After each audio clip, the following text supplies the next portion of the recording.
Bagaimana leluhur Nusantara dulu membentuk peradaban, menimbun kekayaan dan menguasai dunia?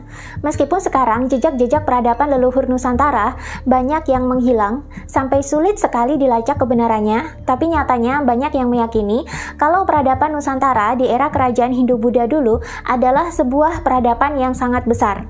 Dan kita sudah mulai melakukan globalisasi alias perdagangan ekspor-impor dan menjalin hubungan diplomatik dengan negeri-negeri lain di luar Nusantara. Masa kejayaan leluhur kita pernah dicapai di era kerajaan Sriwijaya di abad 7-9 Masehi dan terulang lagi di abad 14-15 Masehi di era kerajaan Majapahit. Bahkan dalam buku-buku sejarah juga dikisahkan kalau kerajaan Majapahit dulu wilayah kekuasaannya itu sangat luas, mencapai semenanjung Malaya, seluruh Kalimantan, Singapura, dan sebagian Filipina. Bahkan dikatakan dulu Raja-Raja Jawa era Majapahit mampu mengalahkan dominasi Kekaisaran Cina, di mana Cina sendiri dikatakan sebagai kekaisaran terkuat di abad itu. Bagaimana cara leluhur kita bisa membentuk peradaban, menimbun kekayaan yang terpusat di keraton dan menguasai dunia? Sebelum kita bahas detail trik-trik mereka, sebaiknya simak dulu informasi penting berikut ini. Tahukah kamu kalau sebenarnya manusia punya kemampuan-kemampuan super yang selama ini terpendam, seperti empath, self-healing, atau kemampuan-kemampuan psikis yang lain? Dulu kemampuan ini dianggap gaib, tapi sebenarnya ini adalah hal yang wajar dan lazim muncul ketika manusia semakin mengenali dirinya sendiri. Makin kenal jati dirinya, makin kembali kepada diri sejati, makin banyak kemampuan super yang dulu terpendam, kini mulai terbuka. Dan ini adalah hal yang sangat dibutuhkan di zaman yang baru nanti, di mana bumi sedang berevolusi kesadarannya menuju 5D dan timur berpeluang menjadi pusat peradaban dunia selanjutnya. Bagaimana mengoptimalkan kemampuan super kita agar fit di zaman yang baru nanti? Selengkapnya akan kita bahas dalam Gathering and Retreat di akhir tahun ini. Kita akan healing dan liburan bareng di Lombok sambil upgrade diri bersama di pulau yang indah ini, sambil meditasi dan belajar budaya Lombok lebih dekat. Aku tunggu kehadiran kalian semua di Lombok ya. Baca deskripsi video untuk informasi selengkapnya dan daftarkan dirimu sekarang karena seat sangat terbatas. Ilmu menarik yang saya temukan setelah mempelajari kejayaan raja-raja dan ratu-ratu Jawa era Hindu-Buddha ini adalah kerajaan itu sebenarnya adalah suatu sistem bisnis yang sangat besar. Ada pengelolaan properti, ada administrasi, pengelolaan ekonomi, dan ada perdagangan yang terjadi di dalamnya, baik lokal maupun global. Dan pemusatan kekayaan ada di pihak keraton. Ada sebuah sistem yang membuat perekonomian terus berjalan, dan kemakmuran serta kekayaan terkumpul di lingkungan keraton. Sebuah bisnis juga memiliki sistem yang membuat kekayaan dan mesin uang terus bekerja selama 24 jam 7 hari, walaupun pemiliknya tidur.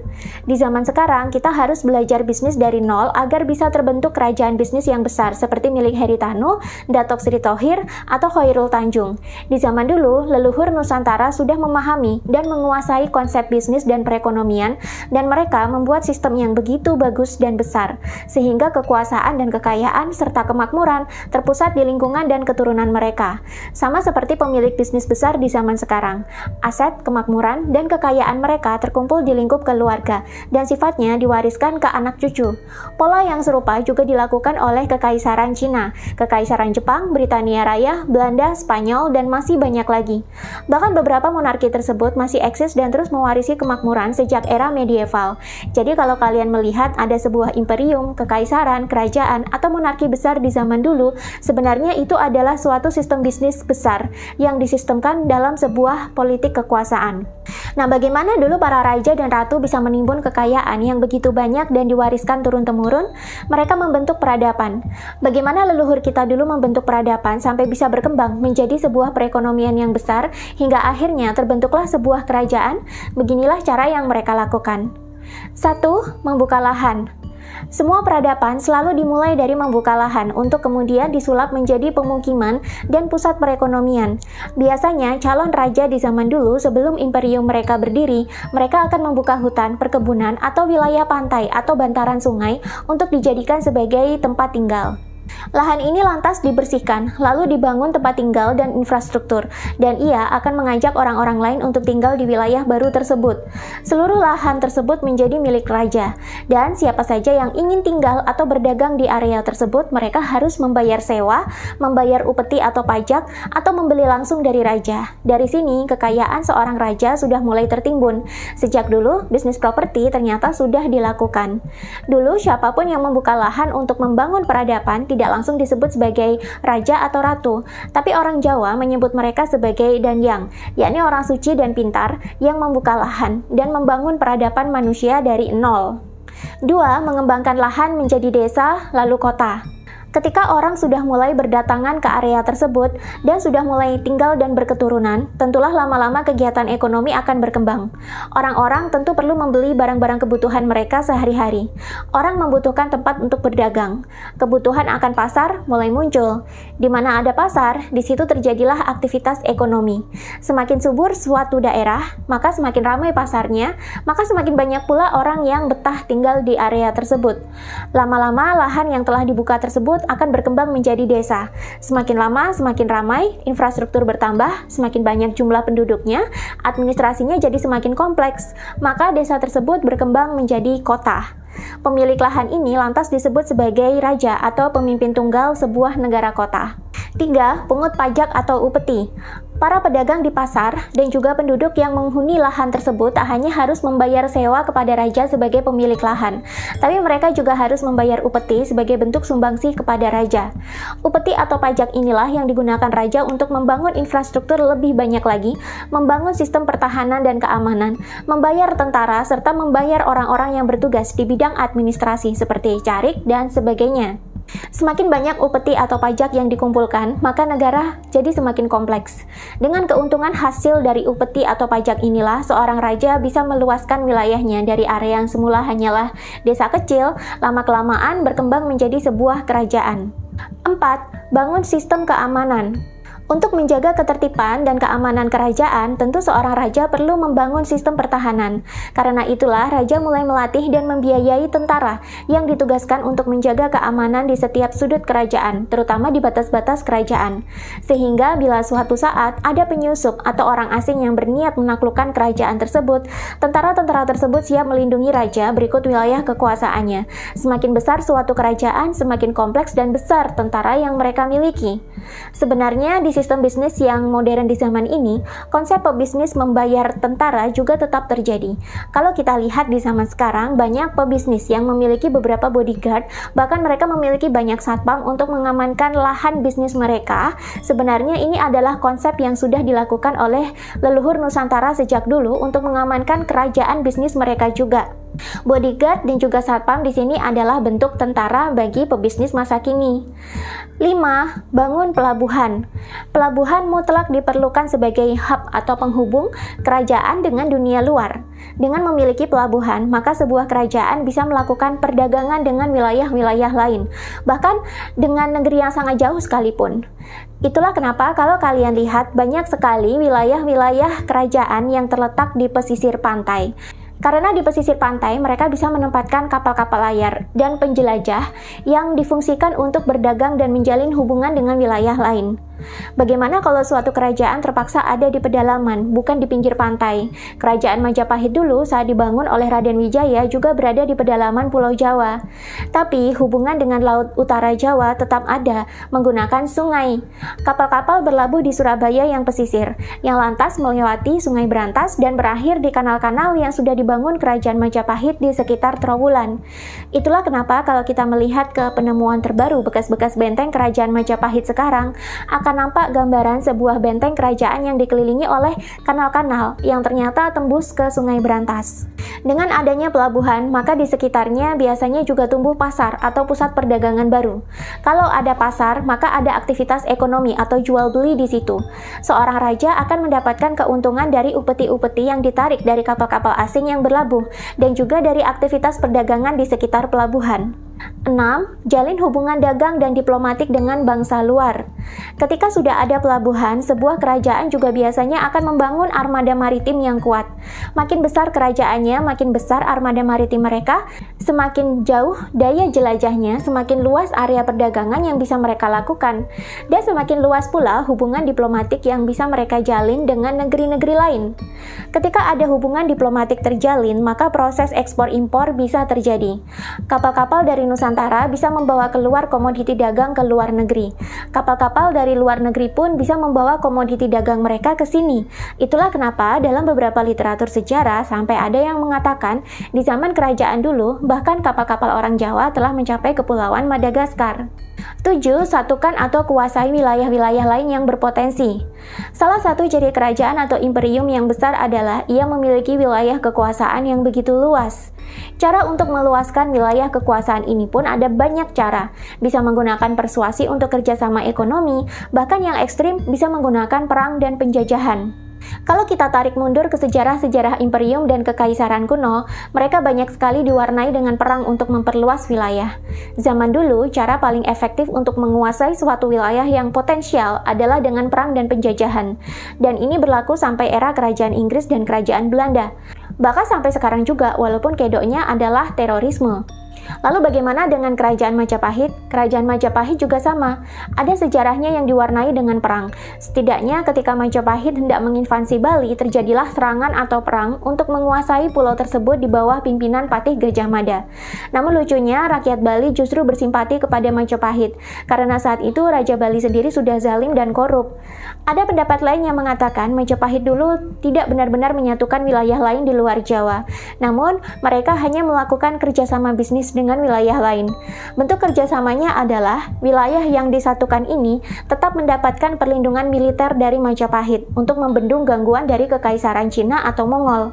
Namun di sisi lain, para raja bawahan ini cukup membayar sejumlah upeti kepada raja pusat di Majapahit. Karena itu mereka tak bisa disebut sebagai wilayah jajahan atau wilayah kekuasaan, karena pada dasarnya mereka masih memiliki independensial atau kedaulatan sendiri. 8. Kuasai emas dan logam mulia lainnya. Sejak dulu, emas dan perak telah menjadi alat-alat tukar yang lazim dipakai oleh imperium di seluruh dunia, terutama emas. Sebuah imperium bisa dikatakan besar bila ia memiliki cadangan emas yang berlimpah. Setiap kerajaan tentu memiliki mata uang mereka sendiri-sendiri, tapi sejak dulu emas telah menjadi alat tukar universal dan diterima di seluruh imperium dunia. Nah, Nusantara sendiri sempat memiliki timbunan emas yang sangat banyak. Selain karena negeri ini memang berlimpah cadangan emasnya, dulu kerajaan-kerajaan di Nusantara juga menerima banyak emas dari negeri lain sebagai alat tukar perdagangan. Mengapa emas dulu menjadi alat tukar universal? Sebab emas merupakan logam mulia yang tahan terhadap korosi atau karat. Dia tetap awet sampai kapanpun. Walaupun langka, namun logam mulia satu ini masih bisa ditambang di sungai-sungai atau di gua-gua. Tidak seperti logam mulia lainnya yang memerlukan proses penambangan yang rumit. Selain itu, karena kelangkaan serta keawetannya, emas mendapatkan kepercayaan dari masyarakat dan nilainya tidak akan turun. 9. Lakukan pernikahan yang ada hubungan darah atau nikahi anggota keluarga dari kerajaan lain. Untuk menjaga kemakmuran, kekayaan, dan kekuasaan sistem bisnis mereka, keluarga kerajaan atau keraton biasanya melakukan pernikahan dengan anggota yang masih memiliki hubungan keluarga, entah itu dari keponakannya, sepupunya, atau saudara jauh lainnya. Jikapun tidak ada calon pasangan dari keluarga mereka, pernikahan juga akan dilangsungkan kepada anak atau keturunan dari kerajaan lain. Atau kalau tidak, pernikahan akan dilakukan kepada anak dari pejabat yang ada di bawahnya, entah dari level bupati, karesidenan, dan masih banyak lagi. Sebenarnya, tradisi menikah dengan sesama saudara sendiri tidak hanya terjadi pada keluarga kerajaan di zaman dulu. Di zaman modern, tradisi menikahi keluarga sendiri juga masih dilestarikan oleh penguasa bisnis-bisnis besar. Contohnya seperti pada keluarga bankir-bankir Eropa dan Amerika Serikat, seperti keluarga Rockefeller dan Rothschild misalnya. Mereka juga saling menikahkan sepupu atau keponakan untuk menjaga kemurnian DNA mereka. Jikapun tidak ada saudara sedarah yang bisa dinikahkan, mereka biasanya hanya mau menikah dengan anggota keluarga bisnis besar yang lain. Mengapa sistem pernikahan seperti ini dilestarikan? Karena mereka menjaga DNA mereka, kemampuan memimpin, kemampuan berbisnis, dan kemampuan mengelola suatu peradaban itu diturunkan melalui DNA. Agar DNA mereka tidak rusak, mereka menjaga agar DNA tersebut tidak tercampur dengan DNA pasangan yang tidak memiliki kualitas yang sama dengan mereka. Itulah kenapa orang kerajaan cenderung tidak mau menikahi rakyat jelata.